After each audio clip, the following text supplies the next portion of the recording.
All right, kids, you are dismissed to your classes at this point. Hello, everyone. I'm Cam. If you don't know me, I'm going to be doing the first 5 this morning. Our Torah portion for this week is Vayigash, which is Genesis 44:15 through 47:27. In this Torah portion, we're coming right out of Miketz, which was the introduction into the story of Joseph and his gain into power in the land of Egypt. This begins with us seeing the restoration of family at the very beginning of this Torah portion. We have the brothers all coming up to Joseph, not knowing that it's him, but seeing that he is the viceroy of Egypt at the time, and that they are coming up to him, asking him for the release of their brother and for food for their family as they go back home. Of course, then we see that Joseph, at that point, becomes overdone with the amount of responsibility and changed hearts that he sees in his brothers. And so he reveals himself as Joseph, their brother that they thought was dead at this time, and regains that connection with his family. Which, when we look at, we have to see a connection with how we're supposed to handle our relations with our families. Yes, there's a lot of commandments in the Bible, but this is one of the stories where we have to reflect and look at our own lives in comparison to this. With this, we see that a lot of our problems with our family, a lot of us have division. I have division in my family, and it's usually something very petty. It's like, hey, I don't like how they told me I should be handling my kid, or how I said a word, or what I do on the Sabbath, or anything like this. It's all very petty little problems that we cause to have division in our family and drive a wedge when we should kindle that connection back.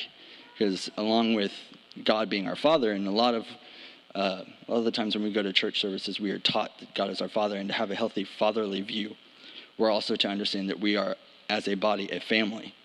And if we can't reconnect with that and understand how families are supposed to operate, how are we going to handle with ourselves? And that's not just us as Messianic Hebrew roots believers, but also us as the church down the road. Like, how's our connection with them? They're our brothers and sisters as well.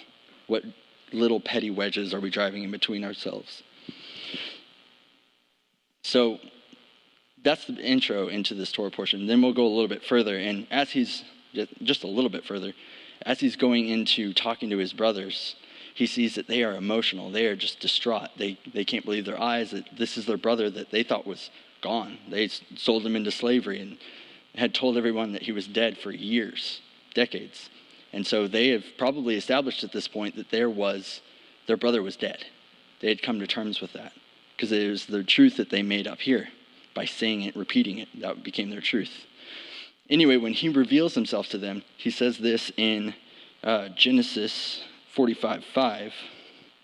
He says, "Now, do not be grieved or angry with yourselves for selling me here, because God sent me here ahead of you to preserve life."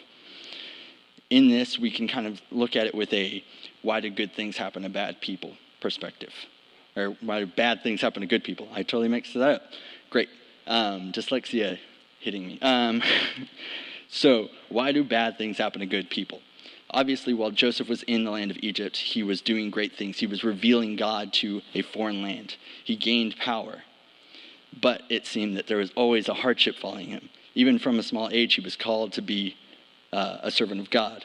But at that time, he got sold into slavery by his brothers. He was hated by his own family. When we look at this and hear how he matured and grew into his response to his family, isn't that all this bad stuff just happened and he had to blame somebody? He understood at this point that God had sent him there for a greater purpose. All the trials, all the tribulations, all of that was for a greater purpose. And it wasn't just for his own, because yes, he got lifted up, but it was for the preservation of all life around him. He affected every single person in the land. They all came to him and they sought that food, that nourishment, a life source.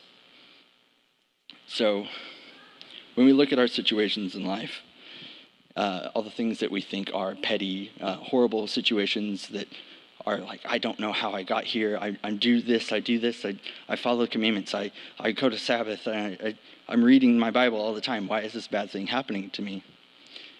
How would it affect us if we changed our viewpoint on it, I do these good things, but I'm in a bad situation. If we looked at it and said, God put me here. What is God's purpose for me here? I can look at somebody that did me wrong and be like, oh, it's your fault. But God allowed that to happen in my life, so God wants me to be in that situation.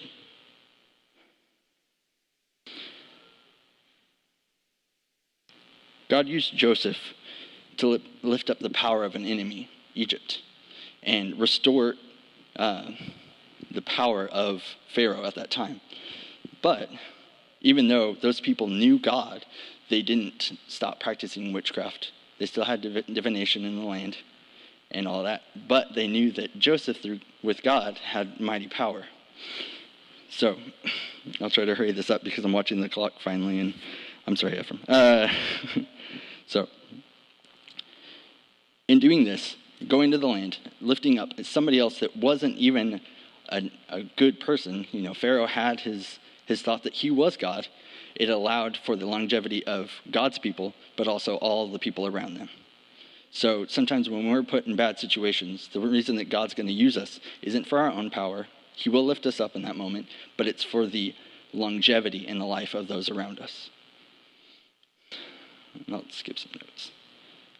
So in this Torah portion, the word Vayigash means to draw near. So in every situation that we have where we feel put out, in every broken relationship with family, the answer is in the word Vayigash, in the phrase draw near. Because when we draw near to God, we'll understand our purpose, we'll understand why we're in a situation, and we will also have our broken relationships melded back together. If you pray with me. Father, thank you so much for allowing us to gather on your Sabbath. Thank you for wanting and desiring a relationship with us. Thank you for giving us so many opportunities every single day to draw closer and closer to you, and that by us doing that on a daily, second, minute, every hour, God, that you create in us a clear purpose and help us to give peace, joy, and longevity to those around us. Amen.